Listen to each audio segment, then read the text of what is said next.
हरे कृष्ण। सब लोग भगवद गीता चर्चा कर रहे थे। Bhagavad Gita chapter 9 and text 6 पे चर्चा किए थे। एक्चुअली 7 में भी कर लिए थे। अगर आप में से किसी को याद होगा, 7 और 8 नंबर श्लोक तो हम लोग पहले चर्चा कर चुके हैं, तो उसको जस्ट रीड करके आगे बढ़ेंगे। और फिर स्पेशली 9 चैप्टर हम लोग चर्चा करेंगे। सो 9th वर्स, चैप्टर 9, टेक्स्ट 7। सर्वभूतानि कौन्तेय प्रकृतिं यान्ति मामिकाम् कल्पक्षय पुनस्तानि कल्पादौ विसृजाम्यहम्। So, son of Kunti, at the end of the millennium, all material manifestations enter into my nature, and at the beginning of another millennium, by my potency, I create them again. So, हे कौन्तेय कुंती पुत्र, इस श्लोक में भगवान बताए कि ये भौतिक पूरे भौतिक ब्रह्मांड को भगवान किस प्रकार से पालन करते हैं। वेदा वेद पॉसिबल, वेदा वेद तो है ऑलरेडी। स्क्रीन शेयरिंग नहीं हो रहा क्या? यथाकाश स्थितो नित्यम वायु सर्वत्र गो महान तथा सर्वाणि भूतानि मतिस्थानि उपधार्य। महानी चीज बोले, जिस प्रकार से आकाश में सब कुछ स्थित है, लेकिन आकाश फिर भी aloof, it is aloof from everything, हर चीज से अलग है। सो उसी प्रकार से भगवान भी भौतिक संसार को मेंटेन करते हैं, ये कल चर्चा की। और भगवान फिर आगे बता रहे हैं कि ये कुंती पुत्र, हर युग के अंत में, at the end of millennium, भौतिक सृष्टि जो है मुझ में प्रवेश करती है, और शुरुआत में मैं अपनी शक्ति से फिर से उनको क्रिएट करता हूँ।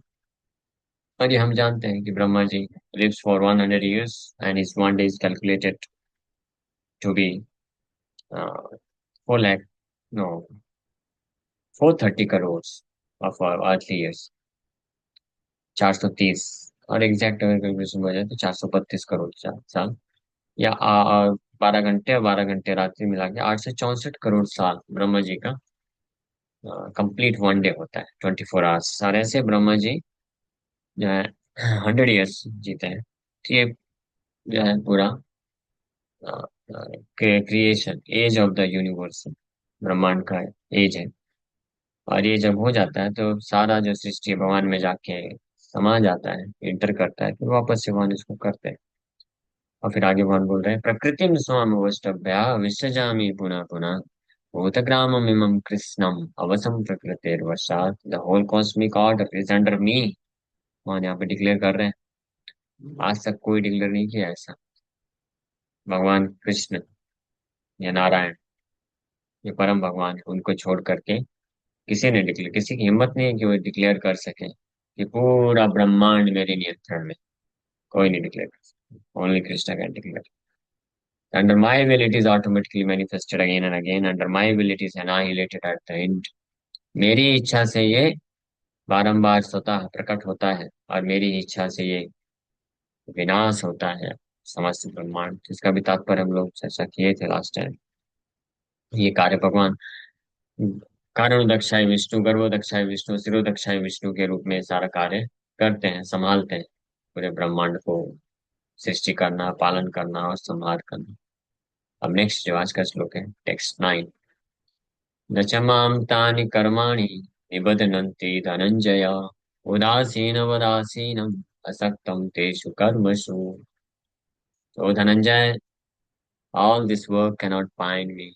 I am ever detached from all these material activities, seated as though neutral. हे धनंजय, लेकिन ये सारे कार्य मुझे बंधन में नहीं डाल सकते।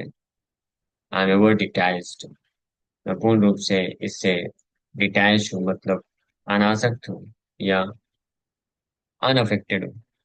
From all these material activities, ये जितने भी भौतिक कार्य है, सृष्टि को करना, पालन करना और इसको फिर डिस्ट्रॉय करना। सीटेड एज द न्यूट्रल, उदासीन वदासीन, असासीन असक्तम, उदासीन वदासीन असक्तम। तेषु कर्मसु न च मां तानि कर्माणि निबध्नन्ति धनंजया। न च मां, हाँ, लेकिन ये न माम, न माम तानि कर्माणि, ये जितने भी कार्य है, ये बहुत बड़ा कार्य है। पूरी सृष्टि भौतिक एक छोटा सा ऑर्गेनाइजेशन सेटअप करने के लिए कितना व्यक्ति को प्लानिंग करना पड़ता है, फिर कार्य करना पड़ता है, लेबर लगाने पड़ते हैं, बहुत सारे परमिशन लेने पड़ते हैं, बहुत सारा जो है चीजें हैं। फिर उसके बाद उसको मेंटेन करना किसी छोटे से ऑर्गेनाइजेशन को भी।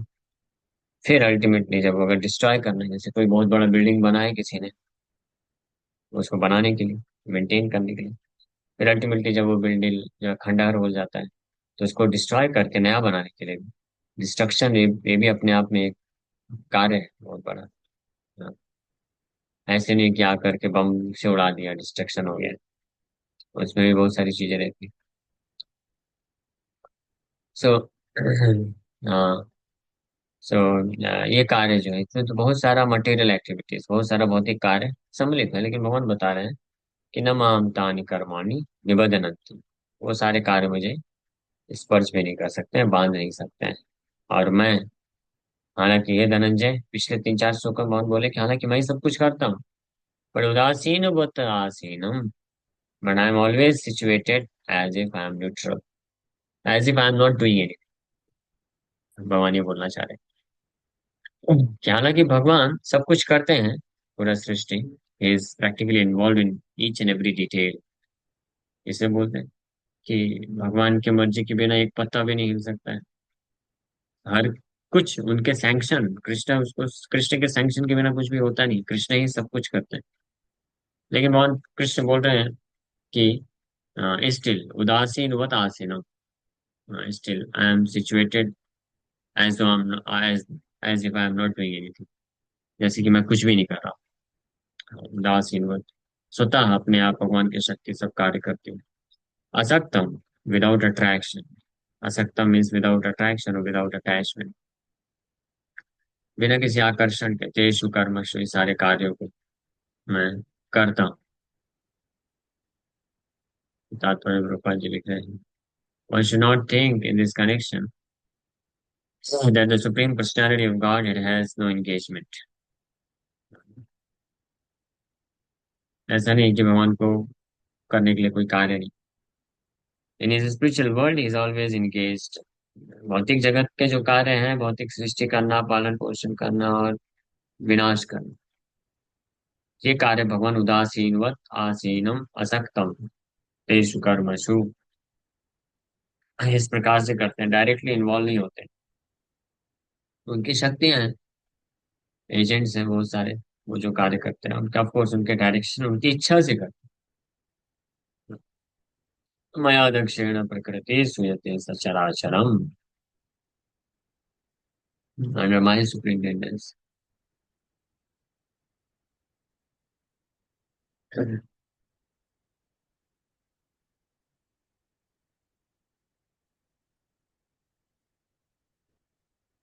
मया दक्षिण प्रकृति सूयते सचराचर, भगवान के सुपरिटेंडेंस में ऐसा होता है। भगवान आदेश देते हैं, भगवान इच्छा रखते हैं, तो इसलिए होता है। हाँ, बट भगवान डायरेक्टली कोई कार्य नहीं करते, लेकिन इसका मतलब ये नहीं कि उनके पास कोई एंगेजमेंट नहीं।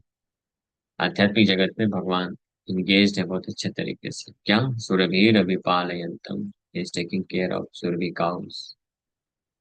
सुनम संहिता में बताया गया है, आत्मा रामस्य तस्यास्ति प्रकृतया न समागमः, he is always involved in his eternal blissful spiritual activities, but he has nothing to do with these material activities। भगवान हमेशा अपने सनातन, दिव्य, आध्यात्मिक, आनंदमय कार्यों में संलग्न रहते हैं, लेकिन भौतिक कार्यों से उनका कोई लेना देना नहीं। तो भौतिक कार्य फिर कैसे होते हैं? Material activities are being carried on by his different potencies. The Lord is always neutral in the material activities of the created world. This neutrality is mentioned here with the word Udasinvat. Although he has control over every minute detail of material activities. He is sitting as if neutral. हालांकि सब कुछ minute एक एक detail में उनके control में है, लेकिन फिर भी वो उदासीन होते रहते हैं, मतलब वो प्रभावित नहीं होते। कहने का मतलब ये is not at all affected, bind, बंधन में नहीं पड़ते वो किसी भी प्रकार के कार्य, है ना। यानी जैसे कोई कार्य करने का है, वो नहीं हो पाया, ऐसा नहीं होता कभी। The example can be given of a high court judge sitting on his bench. By his order, so many things are happening. Someone is being hanged, someone is being put into jail, someone is awarded a huge amount of wealth, but still he is neutral. जज का example दे रहे गोपाल जी, जैसे high court जज है, तो उसके ही आदेश से सब बहुत सारी चीजें हो रही, किसी को फांसी दे दी जाती है, किसी को जेल में डाल दिया जाता है, किसी को पैसा दिया जाता है, लेकिन वो जो हाई कोर्ट जज है वो क्या है, वो उदासीन, कर वही रहा है सब कुछ, लेकिन वो उदासीन है। उसको उसको कोई लेना देना नहीं है सब चीजों से। He cannot be blamed. He has nothing to do with all that gain and loss. Similarly, the Lord is always neutral, although he has his hand in every sphere of activity. उसी प्रकार से भगवान उदासीन रहते हैं, हालांकि उन्हीं का हाथ है हर कार्य में। हर जीवात्मा के जीवन में होने वाले जितने भी कार्य हैं, घटनाएं हैं, सब भगवान के हाथ से होता है, भगवान ही करते हैं, लेकिन फिर भी भगवान उदासीन, मतलब ही कैनॉट बी ब्लेम्ड। वो जीवात्मा के ही कार्य कर्म के फलस्वरूप। संविधान सूत्र में बताया गया है, वैषम्य नैग्रण्य न is not situated in the dualities of this material world. इस भौतिक संसार के ड्युअलिटी, द्वैत में भगवान नहीं फंसते। Is transcendental to these dualities. ये द्वैत, जो द्वंद्व है, इससे दिव्य है, स्थिति में मान रहते हैं। Not is he attached to the creation and annihilation of this material world. इस भौतिक संसार के सृष्टि और विनाश से भी भगवान आसक्त नहीं है। मतलब सृष्टि होने पे सब कुछ अच्छा सृष्टि हो जाता है, भगवान को ऐसा नहीं कि बहुत अच्छा लग रहा है, और जब विनाश हो जाने पे कुछ लॉस हो गया करके ऐसे भगवान को फील नहीं होता। सृष्टि होने पे कुछ गेन कर लिया उन्होंने, ऐसा फील नहीं करते हैं, और नष्ट होने पे लॉस हो गया ऐसा फील नहीं करते। The living entities take their different forms in the various species of life according to their past deeds, and the Lord doesn't interfere with them. जितनी भी जीवात्माएं हैं, अपने पूर्व जन्म के करने के अनुसार अनेकों प्रकार के योनियों को प्राप्त करते हैं। अनेकों प्रकार की घटनाएं उनके जीवन में घटित होती हैं। ना तो भगवान उसमें दोषी इन्वॉल्व है, और ना ही अन्य कोई जीवात्मा का लेना देना है। हमारे जीवन में हमारे कई बार हमारे साथ कुछ अ, अनहोनी होती है, या ऐसा कुछ हो जाता है तो हमको लगता है कि मेरे साथ छल किया गया है, मेरे को धोखा दिया गया है, लेकिन वास्तव में ऐसा कहीं नहीं होता है। कोई भी व्यक्ति, कोई भी जीवात्मा किसी भी व्यक्ति को ना तो इस संसार में कुछ रिवार्ड दे सकता है, ना पनिशमेंट दे सकता है। ये हमेशा ध्यान रखना चाहिए। ना तो हमको कोई अवार्ड कर सकता है, ना पनिश कर सकता है। हम खुद ही अपने आप को अवार्ड देते हैं और पनिश करते हैं हमारे पूर्व कर्म के अनुसार। अब भगवान भी इसमें इंटरफेयर नहीं करते। लेकिन भगवान, अगर कोई जीवात्मा सिंसियरली भगवान को समर्पण करने का प्रयास करता है, सरेंडर करना चाहता है, तो भगवान इंटरफेयर करते हैं। तो वैष्णव भी इंटरफेयर कर सकते हैं, यानी मदद कर सकते हैं, कृपा करते हैं। वो इसको अहेतु की कृपा बोला जाता है, which is not destined for, ये समझना चाहिए। इसीलिए हमको भौतिक रूप से जो भी सफलता या विफलता मिलती है, we should not give any credit और डिसक्रेडिट टू एनीबॉडी। किसी भी हमारे जीवन के भौतिक सफलता या विफलता के लिए ना तो हमको किसी को थैंक यू बोलने की जरूरत है, और ना ही किसी के प्रति क्रोधित होने का जरूरत है। लेकिन हमारे जीवन में आध्यात्मिक प्रगति जो हम करते हैं, जितनी भी मात्रा में हम कुछ भी हमको अवसर मिलता है प्रगति करते हैं मान के पास, उसके लिए हम जरूर हमको भगवान को और वैष्णवों को धन्यवाद देना चाहिए, आभार प्रकट करना चाहिए, और कभी ये नहीं सोचना चाहिए कि हमारी योग्यता के कारण मिल रहा है। By default, we should always understand and accept this fact that I am not worthy of anything I possess in my spiritual life. आध्यात्मिक जीवन में हमारे पास कुछ भी है, हम उसके वर्दी नहीं। हम केवल we are only worthy of repeating the cycle of birth and death. इस भौतिक संसार में जन्म मृत्यु के चक्कर को रिपीट करते रहना, यही हमारी योग्यता है, क्योंकि पूर्व जन्म के कर्म के कारण पूरे जन्मों के कर्म के कारण नए नए फल हमको भोगना है, और उन फल भोगने के दौरान हम और नए नए कर्म करते जाते हैं। इस प्रकार से साइकिल चलता है। लेकिन हमारे हृदय में, अगर किसी के हृदय में एक सिंसियर डिजायर उत्पन्न होती है कि इनफ इज इनफ, बहुत हो गया, now I want to get rid of all this repetition of birth and death, इससे मैं निकलना चाहता हूँ, तब भगवान हमारे हृदय के सिंसियर डिजायर को स्मेल करते हैं और समझते हैं, वाह, अब इसके लिए कुछ करना चाहिए, अहेतु की कृपा। तो भगवान अहेतु की कृपा करके हमारे जीवन में साधुओं को लेके आते हैं, वैष्णव का संग प्रदान करते हैं। फिर उन वैष्णव की कृपा से हमको भगवान की शिक्षा मिलती है, भजन करने का जो है शक्ति मिलता है, प्रेरणा मिलता है। और फिर हम इस प्रकार से भगवत भक्ति के मार्ग में आगे बढ़ के भगवत प्राप्ति में आगे बढ़ जाते हैं। इसलिए इसके लिए हमको हमेशा ग्रेटफुल रहना चाहिए, आभारी रहना चाहिए उन वैष्णवों के प्रति, और भगवान के प्रति तो निश्चित रूप में इटरनली हमेशा रहना चाहिए।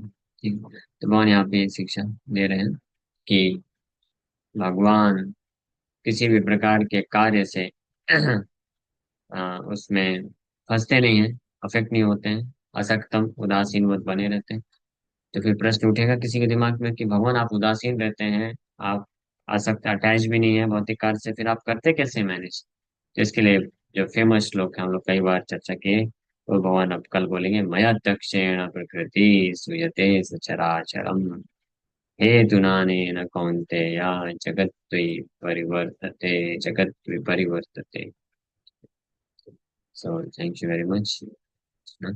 ये तो हम लोग विराम करेंगे। किसी भक्त का कोई प्रश्न है तो पूछ सकते हैं। हरे कृष्ण।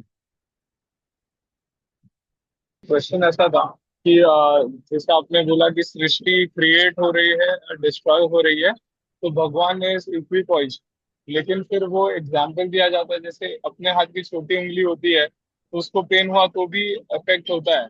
तो वैसे कोई जीवात्मा इफ ही सफरिंग तो अफेक्ट होता है, तो इसको एक साथ कैसे समझो?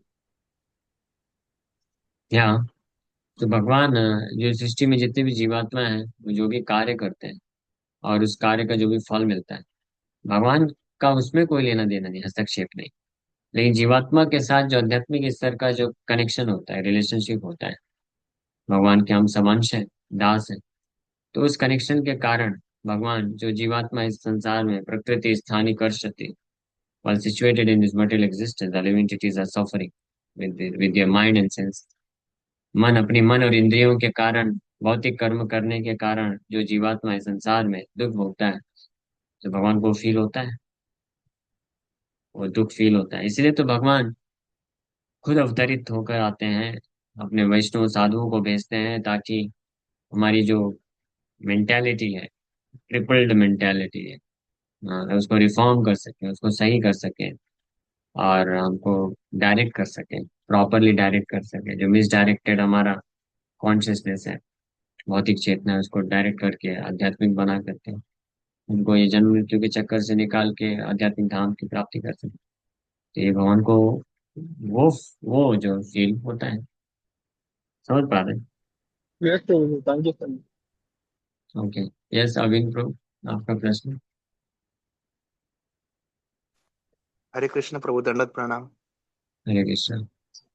प्रभु, जैसे अभी हमने मतलब इस श्लोक में देखा कि भगवान अपने रचना से तटस्थ रहते हैं, मतलब वो he doesn't get affected by रचना, राइट? तो लाइक हाँ। मतलब उसमें अगर कोई जीव को हानि भी हो गई, लाभ भी हो गई, या फिर कुछ भी हो गया, तो ही इज जस्ट वॉचिंग, उधर से वैसा हम्म, साक्षी के रूप में है। तो लाइक मेरा हम्म, प्रश्न था, अगर कोई जीव है जो उसका जैसे बोलते हैं ना, हिज रिस्पॉन्सिबिलिटीज, अगर वो रिस्पॉन्सिबिलिटीज फॉलो करना किधर ना किधर वो कम पड़ जाता है, या फिर वो नहीं करता, but he is adamant on the path of Krishna consciousness, उसने लाइफ में सिर्फ कृष्णा कॉन्शियसनेस के पाथ पे चला, लेकिन किधर ना किधर उधर उसके हाथों से जिसके रिस्पॉन्सिबिलिटी से वो छूट गई, तो फिर कृष्णा मतलब कोई उसमें लॉस कुछ नहीं, अ, उसमें ऐसे जीव का कोई लॉस नहीं, कोई नुकसान नहीं, बल्कि फायदा ही है। लाइक कभी डिस्कशंस होते हैं तो लाइक मेरे पियर्स बोलते हैं कि फिर तुमको भगवान बोलेंगे नहीं क्या कि तुम तो उधर थे लेकिन तुमने कुछ किया नहीं, भगवान ये किया। भगवान क्या बोलेंगे, भगवान क्या सोचते हैं, वो भगवान से पूछ लेना चाहिए ना। इसके लिए हम पीयर्स के ऊपर क्यों निर्भर रहे? इसको हाँ, मुझे जिनकी सेवा करना है, मुझे उनसे ही जान लेना चाहिए ना, कि वो क्या चाहते हैं, क्या बोलेंगे। थर्ड पर्सन के पास जाके क्या पता चलेगा? जैसे आपको, आप किसी कंपनी में, आप कंपनी में काम कर रहे हो, ठीक है, तो वो कंपनी का मालिक आपसे क्या चाहता है एग्जैक्टली और आपके काम से खुश है कि नहीं, वो आपको आपके डायरेक्ट कंपनी के मालिक से पता चलेगा, या डायरेक्ट जो आपका जो इमीडिएट मैनेजर है वो बता सकता है, या कंपनी के बाहर जो पान ठेला का वो लगाया, ठेला लगाया, वो बताएगा? मैनेजर ही बताएगा तो, जो समझ कंपनी पाए का। ना? तो वी शुड बी इंटेलिजेंट। लोग तो बोले कुछ भी बोल देते हैं कि भगवान आपसे पूछेंगे आपने क्या किया। या, किया ना भजन, किया ना, आपने बोला भजन करने के लिए, किया भजन, मन मना भव मत भक्तवान ने बोला। सो ऑल्दो वी डोंट से कि आप अपने भौतिक कर्तव्यों को निगलेक्ट करिए, भौतिक कर्तव्यों को करिए, बट केवल भौतिक कर्तव्य को करके कोई जाएगा तो जाएगा नहीं भगवान के पास, वो वापस से आएगा इसी भौतिक संसार में। तो भौतिक कर्तव्यों को हमको इस प्रकार से पालन करना चाहिए ताकि वी में बिकम कृष्ण कॉन्शियस, हम कृष्ण भावना भावित हो जाएं। इस दृष्टिकोण से हमारे भौतिक कर्तव्यों को हमको पालन करना चाहिए। केवल अपने भौतिक कर्तव्यों को कोई पालन करेगा, उससे उसको परफेक्शन नहीं मिलने वाला है। भगवान ने अर्जुन को भी आदेश दिया। लोग बोलते हैं भगवान ने अर्जुन को बोला युद्ध करने के लिए, यानी अपने कर्म करो। लेकिन भगवान ने अर्जुन को केवल युद्ध करने के लिए नहीं बोला। भगवान ने क्या बोला? मां मनुस्मरण युद्ध च, मेरा स्मरण करते हुए युद्ध करो, और मैं जैसे बोल रहा हूँ वैसे युद्ध करो। ये इंपॉर्टेंट चीज है। तो हमको भौतिक कर्तव्य जो हमारे हैं, रिस्पॉन्सिबिलिटीज हैं, उसको करना है, लेकिन कैसे? कृष्ण को याद करते हुए करना है, और भगवान कृष्ण जैसे चाहते हैं वैसे करना है। अपने मनमाने तरीके से अगर कोई भी कुछ भी करेगा, तो उससे उसको वही सिद्धि मिलेगी, ऐसा नहीं बोल सकते। ठीक है, क्लियर है?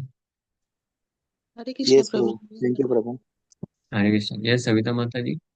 प्रभु जी, सूतक में भी हम जो डिवोटी हैं तो वो क्या ये सब कर्म कांड का ये सब कर मानते हैं कि नहीं मानते हैं? कर्मकांड के जो कार्य हैं, वो आप भले ही जो नियम कानून बताए जाते हैं कि क्या करना चाहिए नहीं करना चाहिए, वो आप फॉलो कर लीजिए।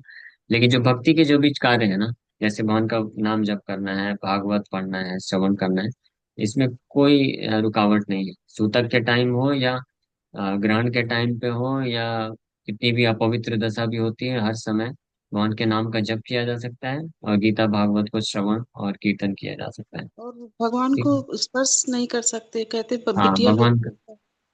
हाँ तो वो भगवान का जो पूजा का है कि स्पर्श है, भगवान को भोग लगाना है, तो वो फिर ऐसे व्यक्ति को करना चाहिए जो पवित्र हो, तो वो सब फॉलो भागवत कर सकते हैं। बच्चों से करवा सकते हैं प्रभु जी। हाँ करा सकते हैं। नाम ठीक है। जप कर सकते, भागवत गीता पढ़ हाँ सकते। नाम जप कर सकते हैं, भागवत पढ़ सकते हैं, ये भागवत मार्ग है, भक्ति का मार्ग है, इसको किया जा सकता है। और जो भगवान के विग्रह होते हैं जिनके घर में, तो वो अगर आप पवित्र दशा में फिर किसी अन्य सदस्य करा सकते हैं। लेकिन अगर कभी ऐसी परिस्थिति है कि और कोई करने के लिए है ही नहीं, हाँ, तो हम तो भी हम भगवान को जो है, जो बेसिक जो सेवाएं हैं वो तो करना ही चाहिए। भगवान को जैसे भोग लगाना है, तो भगवान को बिना भोग लगाए नहीं रख सकते। हमको या तो सेवा का अरेंजमेंट करना चाहिए, किसी को जिम्मेदारी सौंपना चाहिए, या फिर हमको खुद ही करना चाहिए प्रभु जी, प्रॉपर तरीके से हरे स्नान वगैरह हरे करना। कृष्ण प्रभु जी, 2.5 दिन में तो शुद्ध हो गया है तो फिर इसके बाद हम कंटिन्यू पूजा कर सकते हैं? हाँ कर सकते हैं शुद्ध होने के बाद।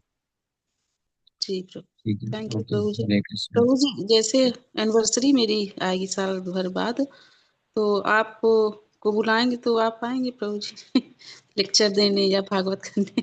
आप प्रोग्राम रखिए, और उसमें आप ऐसा अरेंजमेंट करिए कि मेरा उस तरफ आना जब होता है ना, रीवा सतना, तो उस टाइम पे हम लोग प्लान कर सकते हैं। अब एग्जैक्टली आपकी जब एनिवर्सरी आएगी तो मुझे मालूम नहीं ना कि उस वक्त मेरा क्या इधर पे एंगेजमेंट है, सेवा है, तो मैं हाँ, बोल इस नहीं बार सकता तो पहले। हम लोग का, इस बार आप आए हम कुछ कर नहीं पाए, इसलिए हम इनसे अगले बार, पूछे थे कि हाँ नेक्स्ट टाइम हम बुलाएंगे तो आएंगे ना प्रभु जी? हाँ मैं आऊंगा, या मैं जब आ रहा हूँ तो मैं आपको 2 महीने पहले बता दूंगा, तो आप अरेंजमेंट कर लें। हाँ हाँ, ठीक है प्रभु। क्योंकि मैं ये नहीं बोल सकता कि आप जब बुलाएंगे प्रोग्राम के लिए तो मैं उस वक्त उपलब्ध रहूंगा कि नहीं। लेकिन जब हाँ, मेरा, हम आपको इन्फॉर्म करेंगे पहले से ही, जैसे हाँ हमको। पहले से आप इन्फॉर्म करिए। अगर बन जाएगा तो फिर जो सतना में है, रीवा में है, उधर में मैं बात करके प्रोग्राम एक साथ प्लान कर लेंगे। तो फिर ऐसा मैं 10 12 15 दिन का शेड्यूल बना के आ सकता हूँ। प्रभु जी इधर ही आ जाइए ना, सेंटर आपके लिए, एक मकान आपके लिए अरेंजमेंट हुआ है। हाँ नहीं वो तो ठीक है, तो आप करिए सेंटर खोलिए वहाँ पे, प्रोग्राम लोगों को इन जोड़िए, और फिर प्रोग्राम हम लोग रख लेंगे 2 दिन प्रभु 3 दिन जी का। अगर हम नए डिवोटी बना भी रहे हैं तो हम उनको कैसे फर्स्ट टाइम कैसे क्या ज्ञान दें, ये कैसे बताएं? भगवत गीता, उनको ना भगवत गीता। सबसे पहले तो भगवत गीता यथारूप आप कुछ एक्स्ट्रा रखिए, आपके पास 4 5 कॉपी मंगा के रखिए, और फिर उनको नहीं, बताइए वो क्या भगवत आप गीता देने के लिए। लेक्चर में ऐसे बोलिए कि हाँ जी। वो उनको वीडियो